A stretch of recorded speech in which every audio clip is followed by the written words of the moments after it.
E por que você se candidatou direto para o governo e não, Boa pergunta, não irmão. subiu devagarzinho? Cara, eu sou um jovem com pressa, mas com um plano, e acho que eu reúno condições pessoais de todo o trabalho que eu venho fazendo já no mínimo 2 anos, de trazer uma verdadeira revolução nos serviços públicos, principalmente na segurança pública, para o estado do Rio de Janeiro. Eu tenho dito também, porque ousadia, né, sem um plano, sem método, vira atrevimento. Pode ser que acabe ricocheteando contra você. Eu tenho plena consciência dos riscos que eu estou tomando. Vários adversários e até ameaças que vêm surgindo comprovam isso. Mas é o que eu tenho dito, Sextaro. O meu grau de ousadia para ter embarcado nessa disputa é diretamente proporcional ao grau de esculhambação estrutural, ao esculacho permanente e ao inferno institucional que os mesmos de sempre colocaram no Rio de Janeiro. Toda crise é uma oportunidade, e uma oportunidade para que, nesse deserto de renovação, nesse cemitério de novos quadros que se tornou o Rio de Janeiro, algo novo, genuinamente independente, possa surgir, para que a gente possa romper com esse modelo político que mergulhou o Rio de Janeiro do inferno. Então, eu estou me colocando à disposição, colocando o meu na reta, ciente de todos os riscos, mas cada vez mais confiante no processo, no que a gente está construindo. E vem cá, beleza. Diga. Rio de Janeiro. Todos os ex-governadores foram presos. Todos. Tá. Mas, por exemplo, quando o Witzel se lança, todo mundo achava que o cara era correto. Ele é um juiz, ele, sei lá, pelo menos Trouxe de aquela... fora, Sim. né? De fora. De repente vem, pum, cai todo mundo. Aí veio o Cláudio Castro.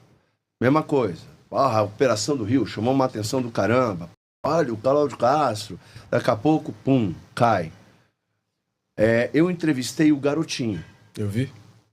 Foi uma entrevista. O Garotinho é interessante. Atacaram muito o Garotinho em comentários. Vou entrevistar esse cara. Eu falei, tá, beleza, você pode ter críticas ao mensageiro, mas ouve a mensagem. Sim. Vamos analisar a mensagem, porra. A mensagem que é o que me importa. E ele foi quem denunciou o Canela. Sim. E a galera toda que foi presa lá agora recentemente. Ele foi ameaçado de morte pelos caras e ele falou, bom, beleza então, vou bater de frente com vocês, e denunciou os caras tudo presos. Esses que foram presos, eles eram pré-candidatos pelo PL, Cláudio Castro, que ele avisou que seria inelegível, e o Canela, que ele avisou que seria preso. Eles eram pré-candidatos pelo PL ali. Como é que a gente pode confiar, Marinho, nos nomes que estão postos, que essas pessoas são honestas quando a gente olha para o Rio de Janeiro e todo mundo que aparentemente era honesto acabou preso? É uma colocação que eu tenho recebido, né? Porque o mau exemplo ou os desmandos e as desonras que determinadas pessoas acabam fazendo e vão trazendo um péssimo nome por tabela e vão socializando a culpa para o resto da classe política. Agora, eu falo por mim. Eu não tenho dívida com nenhum desses caras que destruíram o Estado. A minha trajetória pessoal, a minha criação, formação pessoal, espiritual, intelectual, profissional, é completamente distinta dos nomes que você citou. O próprio Witzel, né, que acabou chegando lá, eu lembro que hoje um dos meus principais adversários, o Eduardo Cauch, tentava dizer que esse cara aí é um Kinder Ovo. Esse cara, você não sabe o que vai vir a surpresinha dentro dele. E agora ele está, de alguma forma, visto a desgraça que o Witzel acabou se colocando, ele se sente meio vindicado pelo que ele teria avisado. Só que ele é igualmente parte desse sistema e desse modelo político. Mas para falar no caso do Witzel, foi o deslumbramento com o poder, foi algo assustador. E a soberba precede a queda. Você também ficar deslumbrado com o poder é a sentença clara que você, de alguma forma, vai enfiar os pés pelas mãos e vai acabar revelando sua verdadeira natureza. Foi o caso com o Witzel, que tem uma história que é voz corrente lá nos bastidores da política do Rio, que simplesmente ali em 2017, um ano antes da eleição, o Witzel, para todos os efeitos, era só um magistrado, e ele ligou para o então governador Pezão, que já estava ali no bico do corvo, correndo o risco de ser preso, auge da Lava Jato ainda, passando o cerol jurídico e policial. E aí o juiz Witzel ligou para o Pezão, e o Pezão deve ter tido um princípio de AVC ao receber aquela ligação. E aí o juiz Witzel, naquele momento, teria dito, governador, preciso encontrar o senhor para uma conversa importante. O senhor pode me receber no palácio? E que o Pezão, quase que tendo tremelique, acabou aceitando. Dito e feito, acelera na linha do tempo alguns dias, chegou simplesmente uma van da qual simplesmente saiu o Witzel, onde ele estava ali no Palácio das Laranjeiras, se não me engano, com o Pezão olhando aquela cena atônito, e simplesmente mãe, pai, filho, sogra, sogro, periquito, todo mundo saindo, e o Witzel olhou para ele e falou: obrigado, governador, por me receber aqui no que vai ser minha futura casa. Primeiro mostra uma autoconfiança nesse nível. Acabou que ele, contra tudo e contra todos, chegou lá.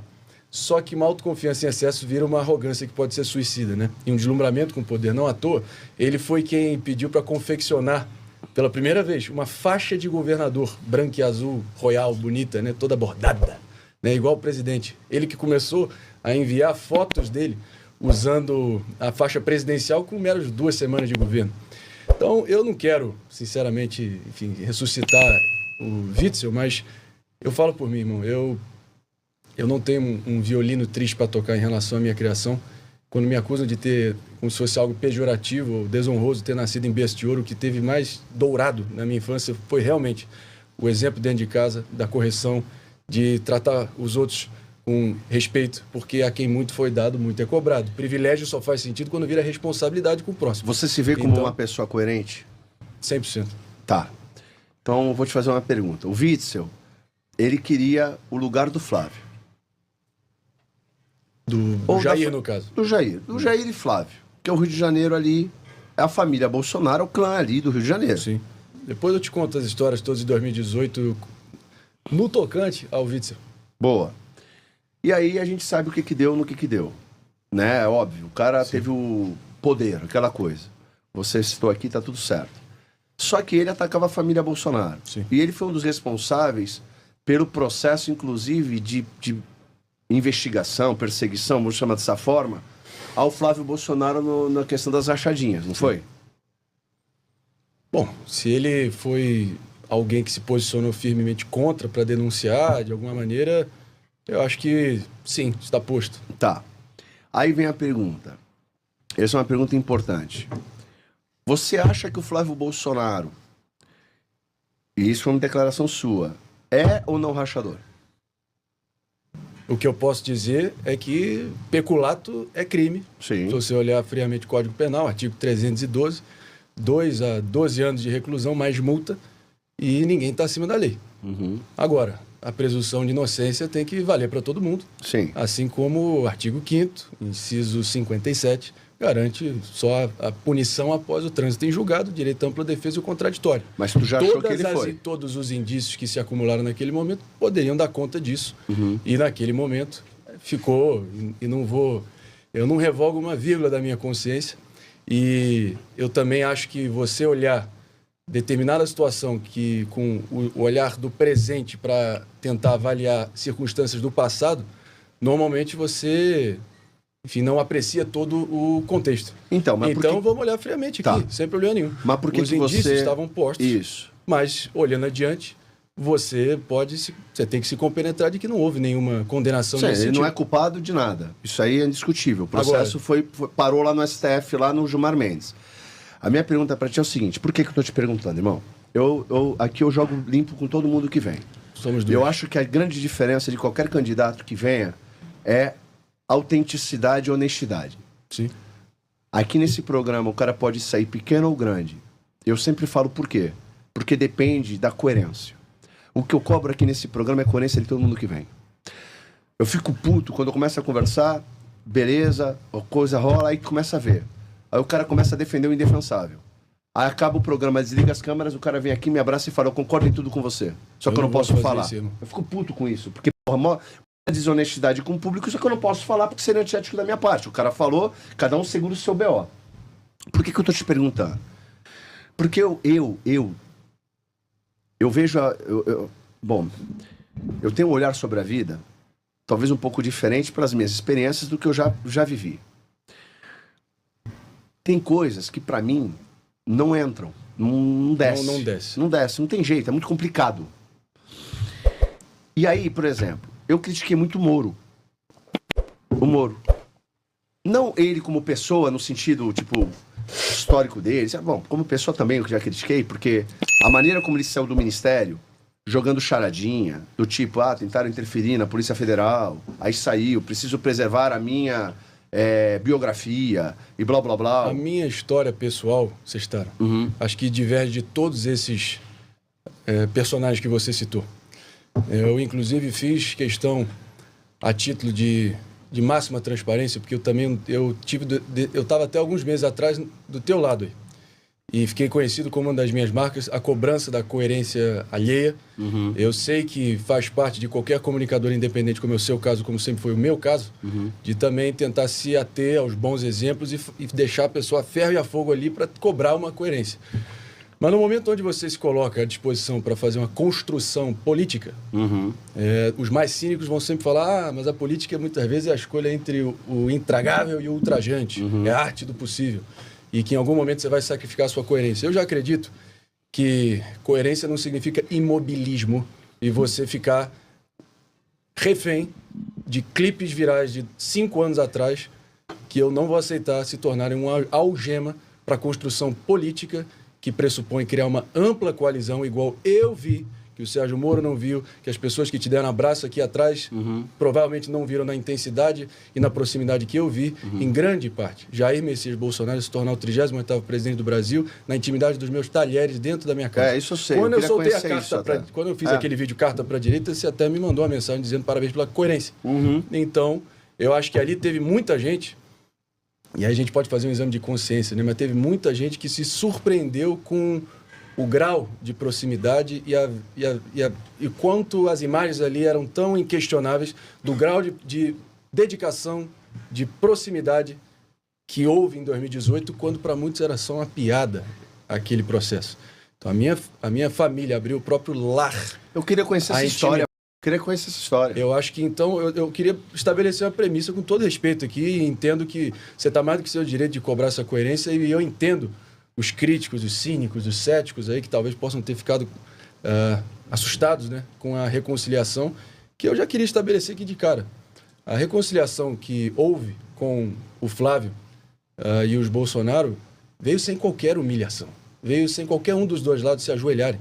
Houve um intermediário do lado do Flávio que veio procurar o meu pai 2 anos antes, muito antes de qualquer pretensão presidencial, sem nenhuma agenda político imediata.